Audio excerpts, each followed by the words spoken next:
People starting to run away from the scene, and I turned in time to see what looked like a skyscraper implosion. Looked like it had been done by a demolition crew. The whole thing just collapsing down on itself, and another big, huge plume of gray and white smoke shooting up into the air, and then more of the smoke billowing up the street here. Once again, our definition of a pyroclastic flow. Hot gases carrying dust and debris flow along the ground with a fluid motion. It requires explosive energy to generate the necessary heat, dust, and debris.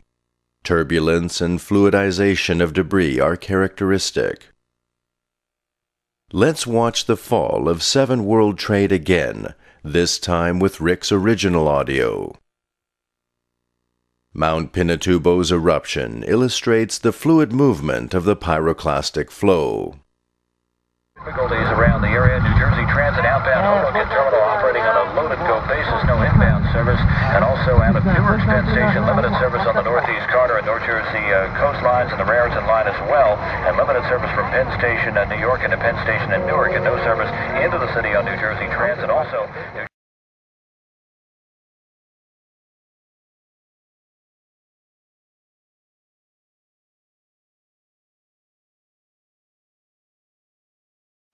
I remember getting a call from the fire department commander telling me that they were not sure they were going to be able to contain the fire.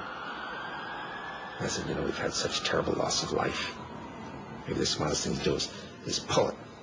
And they made that decision to pull, and then we watched the building collapse.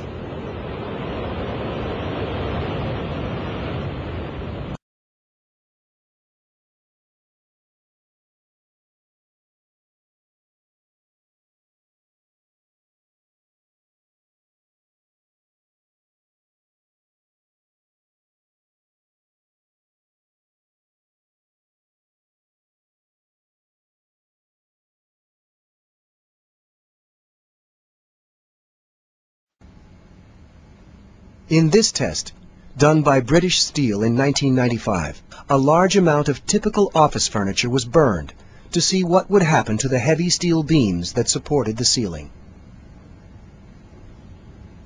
When steel is bare, when it heats up, it gets weaker.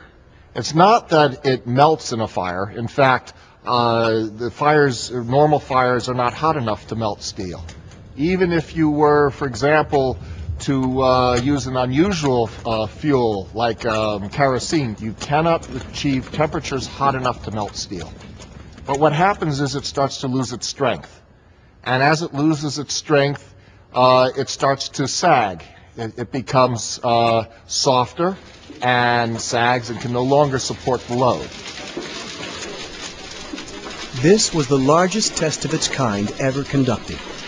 It showed how unprotected steel can be distorted, even by a normal office fire.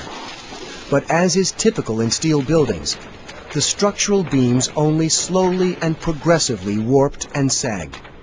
There was no chance of a sudden collapse.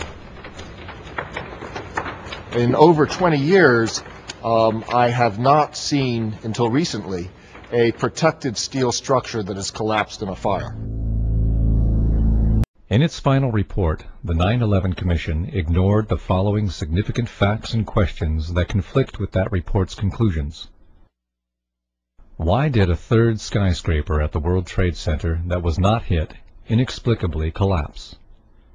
Building 7 at the World Trade Center was never hit by an airplane and had no significant fire. It was 47 stories high. It was constructed of steel.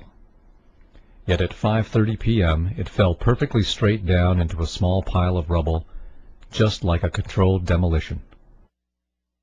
Why did the Federal Emergency Management Agency lament that the specifics of the fires in World Trade Center 7 and how they caused the building to collapse remain unknown?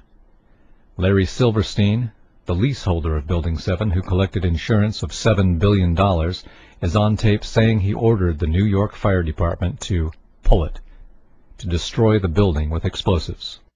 In October of 2001, Scientific American told us that they just don't build them as tough as the World Trade Center. Considering that Meridian Plaza in Philadelphia burned fiercely for 19 hours yet never collapsed, How could the South Tower at the World Trade Center fall after burning less than 1 hour? How could the North Tower fall after burning only for 2? How could the jet fuel have caused the collapse when the Federal Emergency Management and other government agencies have stated that most of the jet fuel was gone in the initial fireball? Moreover, how could the fires have caused the collapse at all, since recent fire tests by Cardington found that a steel building survived fires in experiments with extreme temperatures beyond the range possible with jet fuel?